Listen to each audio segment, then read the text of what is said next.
You are watching ColdFusion TV.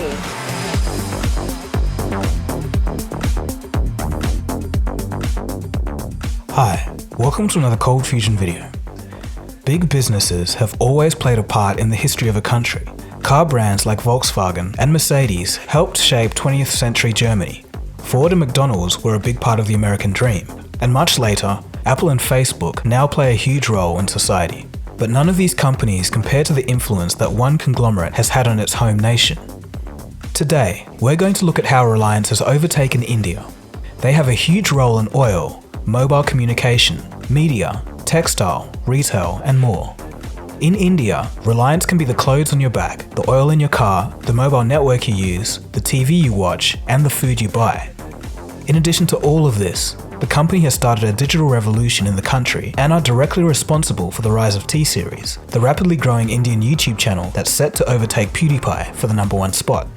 We'll also see when Reliance's founder, Dhirubhai Ambani, died, his two sons took sibling rivalry to a whole new level. So this video has been requested for over 3 years, and I think it's about time we took a look at Reliance.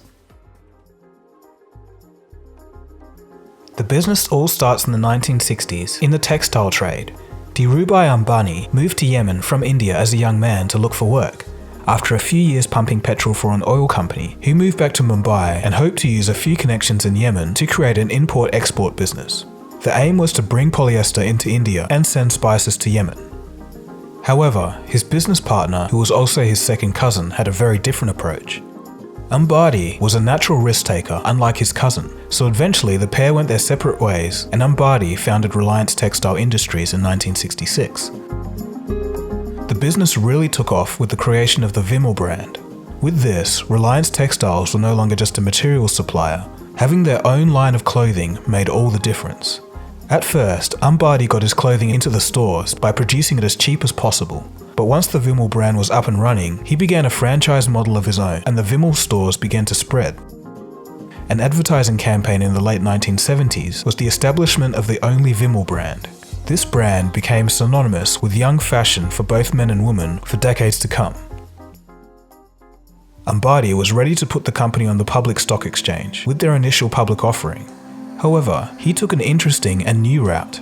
At the time, stocks and shares were far removed from the average person. Ambani wanted to change this, so he got the public excited for the company's IPO and put up about 2.8 million shares. The public took notice and the IPO was extremely successful. In India, this is known as the start of the equity cult, where the general public became far more engaged in the stock market. Even today, Reliance has millions of shareholders.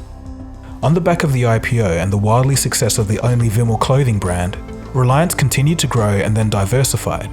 In 1986, Reliance Capital was established. This subsidiary offers financial services such as loans, stockbroking, and insurance. Reliance Capital is currently one of the largest financial companies in India. Continuing on, Reliance would merge with another textile business at the end of the 1980s and bought their way into the petrochemical industry. This was a way to expand on the polymers that they were already producing. But soon, the company had their eyes set on the oil fields themselves. They quickly grew into India's largest petroleum company. At the end of the 1990s, they built a refinery in Jamnagar. It is still the largest oil refinery in the world. It doesn't stop there though. Reliance Infrastructure has been providing power, construction, and defense since 2002. Reliance Defense builds ships, has projects in offshore engineering, and although politically controversial, in 2018 partnered with the French government to produce 36 Rafale fighter planes for India. And then was Reliance Retail, which has 45 subsidiaries, including mobile phones, jewelry, electronics, apparel, and groceries. More on all of that later. But I think one of the strangest ventures of Reliance is Relicord. This is the storage of umbilical cord blood. I have to say, it's an amazingly diverse business so far. But drama was soon to follow. In 2002, Reliance's original founder, Dhirubhai Ambani, died, but the thing was, he never wrote a will before he passed away. So, his eldest son, Mukesh, was put in charge as chairman and managing director, while his younger brother, Anil, became vice chairman. Just like Dhirubhai when he was selling textiles in the early days with his cousin, the two heirs to the Reliance company had very different approaches and disagreements about the direction of the company. The dispute spilled out into the public in late 2004, and in something almost never seen before in corporate history, their mother had to step in to settle the dispute.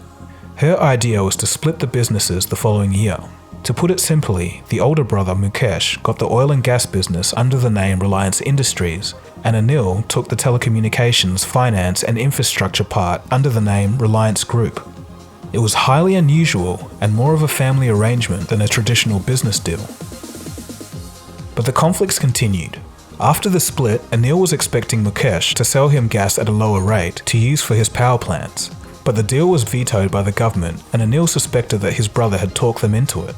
At the same time, Anil was also failing in his telecommunications business. The fight became such a matter of public interest that the Indian Minister of Finance requested that they settle this dispute. It was the case that the company was so huge that these arguments were harming the Indian finance market. What a situation. So how did it all work out? Has the family feud continued or has it settled down after 13 years? Well, today it's pretty clear that Mukesh has emerged as the victor. Anil was forced to sell Reliance Communications to his brother about a year ago to avoid insolvency. So the total score is this. Anil's Reliance Group market cap stands at $13.8 billion, while Mukesh's Reliance Industries total assets are valued at $130 billion. For comparison, Tata Group, another huge Indian conglomerate which I've done a video on, is currently worth about $126 billion US. So let's leave the brothers to squabble for now and look at how important Reliance is for India right now. They have the largest market cap in India, as well as the largest private contributor to GDP. They also have the world's largest data network and are still the biggest polyester producer globally, so I guess some of their original businesses are still going. So as mentioned earlier, Reliance Retail has 45 divisions, some including Reliance Fresh, which has fresh produce like fruits and vegetables, and also online groceries, and Reliance Smart, which has apparel, footwear, as well as food. Reliance Digital is a consumer electronics branch that has over 650 retail stores. Reliance LYF, which I think is shortened for Life, is a 4G mobile phone manufacturer established in 2015. Reliance Retail also does travel services, energy, entertainment and leisure, health and well-being products, as well as educational products and services. They have a total of over 3,800 stores, which combined cover an area of over 17.7 million square feet across 750 cities. Reliance Retail brings in an annual revenue of over $10 billion US. Jio is a mobile network subsidiary of Reliance. Just 1 month after their official launch on the 5th of September 2016, they had already acquired 16 million subscribers. This is the fastest adoption of any mobile network operator anywhere in the world. It took them 83 days to get 50 million subscribers, and by February 2017, they had over 100 million people subscribed to their network. So, what did all of these new people coming online decide to do? Watch T-Series on YouTube, of course. T-Series is kind of like an Indian Vivo, with music videos featuring Bollywood stars essentially. As alluded to at the beginning of this video, Reliance Jio caused massive growth in that channel, disrupting the traditional YouTube order, and is set to dethrone PewDiePie for the #1 spot. The Jio strategy was essentially this: give away the data for free for 3 months, and then charge over 30 times cheaper than the competition. This absolute price-slashing technique quickly brought 4G into every Indian home and single-handedly changed the data consumption habits of an entire country. Combined with cheap Reliance mobile phones, now even those in rural areas or those of modest means like farmers, students and entrepreneurs can finally have the tools they need to participate in the modern economy. Some analysts suspect that Reliance Jio alone could boost the Indian economy by over 5%. In 2018, Reliance Jio is ranked as the #1 firm to change the world by Fortune magazine. Reliance also owns the largest TV network in India, Network 18, which includes an Indian version of CNBC. Some commentators speculate that this is to control the news and public opinion about the company within the country. The company also offers 500 free-to-air channels under its Reliance Big TV subsidiary. Okay, so we're almost at the end of the video. But before we end, let's check out 3 facts about Reliance. Number 3. Reliance Industries has Asia's largest mango orchard. Its aim is to control the pollution caused by the Reliance refinery. There's over 100,000 mango trees covering 600 acres of land with 127 varieties of mangoes. Number 2. The Reliance Foundation. The Reliance Foundation was set up in the year 2000 and supplies funds for education, healthcare, and has the goal of ending poverty. Number 1.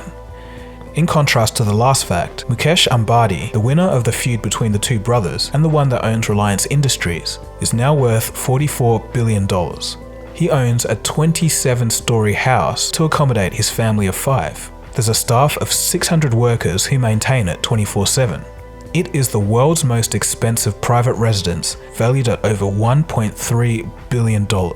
It has 10 elevators, parking space for 168 cars, 3 helipads, and an artificial snow room, and of course countless other features.